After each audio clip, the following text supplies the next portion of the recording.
श्रीमंगलाधिपते नमः। भक्तजनों, बहुत सी वीडियो में मैं आपके उसमें डाल रहा हूँ।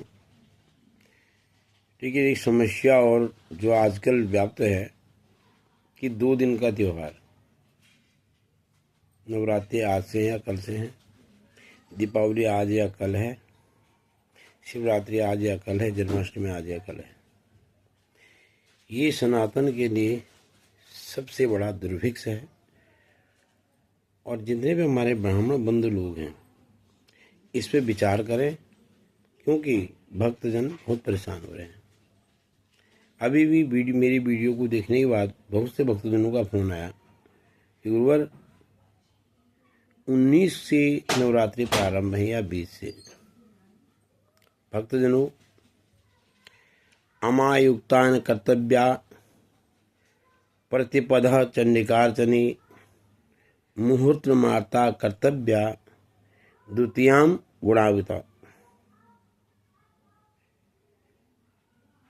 क्या कहा गया? अमायुक्ता मतलब अमावस्या युक्त प्रतिपदा में ही आपको नवरात्रा प्रारंभ करना पड़ेगा, क्योंकि दूसरे दिन प्रतिपदा को उदय व्यापनी नहीं मिल रही। 20 तारीख को प्रतिपदा को उदय व्यापनी नहीं मिल रही है। और यहाँ 6:36 पर सूर्योदय और 6:53 से नवरात्रि प्रारंभ हो रहे हैं। अमावस्या सूर्योदय 6:36 पर और अमावस्या का अंत हो रहा है 6:53 पर। और ये 4 घड़ी या 3 घड़ी का भी कोई प्रमाण नहीं है। कुल मिलाकर के 19 तारीख से 6:53 से ही आपके नवरात्रा प्रारंभ होगी। दूसरा, आपके बीच में एक विषय और आएगा कि रामनवमी कब है। रामनवमी वीरवार 26 तारीख को है, क्योंकि नवमी मध्याह्न व्यापनी देखी जाती है और मध्याह्न व्यापनी नवमी आपकी 26 तारीख को है, जिसे आप लोग 8 गिनेंगे, अष्टमी गिनेंगे। मध्यापन व्यापनी नवमी को ही मनाया जाता है, क्योंकि दूसरे दिन 27 तारीख को शुक्रवार को मध्यापन व्यापनी को नवमी छू भी नहीं रही है। तो आपकी रामनवमी किस दिन होगी? 26 तारीख को होगी। वीरवार से नवरात्र होंगे और वीरवार को समापन होंगे। ये इसलिए होंगे कि प्रतिपदा तिथि का क्षय है। प्रतिपदा तिथि का क्षय होने के कारण अष्टमी रामनवमी आपको 26 तारीख को गिनती से आप करोगे तो 8वां दिन आएगा, कोई मनानी पड़ेगी।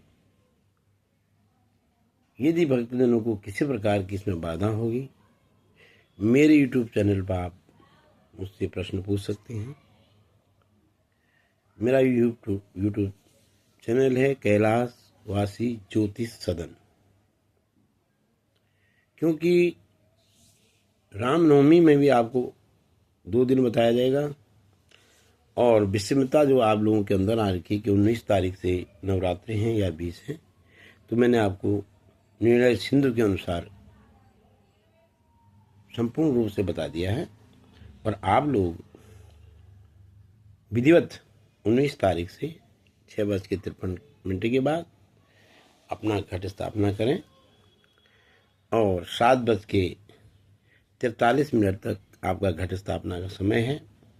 तदुपरांत दूसरा जो मुहूर्त है 12:05 से 12:53 तक, जिसे हम अभिजीत मुहूर्त कहते हैं, दूसरा समय वो है। इन दोनों में से एक समय में आप अपना घट स्थापना करें। प्रातःकाल करें तो बहुत अच्छी बात है। और तदुपरांत कल से आपके नवरात्रि प्रारंभ होंगे। और अष्टमी और नवमी को आपको एक ही दिन मनाना पड़ेगा। ऐसा भी नहीं है द्वितीया आपकी 20 को है, तृतीया आपकी हो, तो ऐसे करके आपका जो नक्षत्रों का वो तिथियों का जो काल है वो घटता जा रहा है। और नवमी तिथि आपकी 26 तारीख वीरवार को आ रही है। मध्य व्यापनी राम जी का जो जन्म हुआ मध्याह्न में हुआ है, और पुनर्वसु नक्षत्र भी आपका 26 और 27 दोनों दिन है। तो इससे पुनर्वसु से वैसे संबंध नहीं है, उसे प्रभु राम जी का जन्म पुनर्वसु नक्षत्र में ही हुआ है। लेकिन आपने मध्याह्न व्यापनी को ही देखना है और आपने 26 तारीख को ही रामनवमी मनानी है। बहुत बहुत धन्यवाद आपका। और आपको किसी प्रकार का भी परेशानी हो तो मैं आपको बताऊंगा। ये धर्म सिंधु कार के अनुसार ये सारी बताई गई हैं, निर्णय सिंधु के अनुसार बताई गई हैं। और इसी प्रकार से हमेशा आपको एक बहुत उत्तम बात मैं बताता हूँ। नवरात्रि उदय व्यापनी,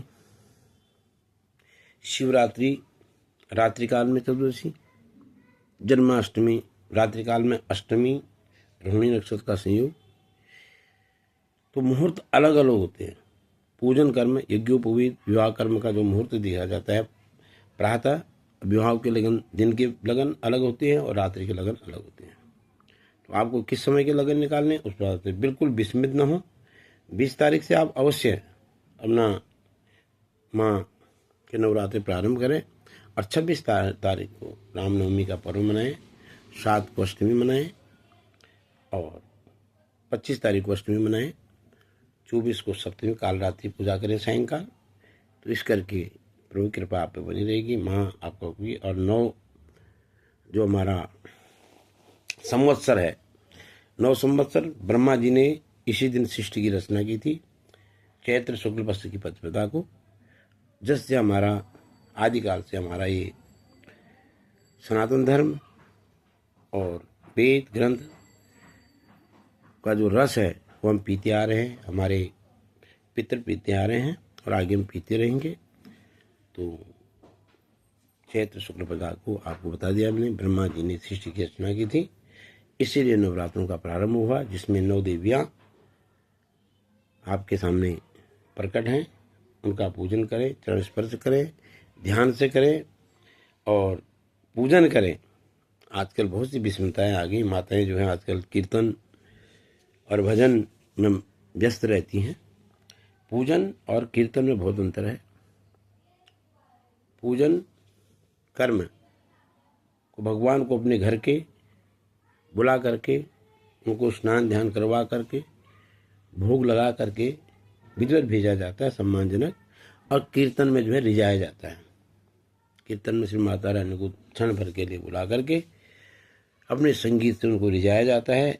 रिझाने के बाद उनका आशीर्वाद मिलता है। लेकिन जो यदि अतिथि आपके घर में आता है, वो स्नान करके वस्त्र इत्यादि प्राप्त करके भोजन इत्यादि करके जाता है।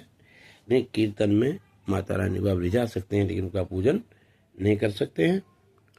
तो मैं आप किसी को ये नहीं कह रहा हूँ कि आपने पूजन करना है या कीर्तन करना है, लेकिन माता रानी का जो है नवरात्रि विधिवत करें। बहुत बहुत धन्यवाद, नमस्कार।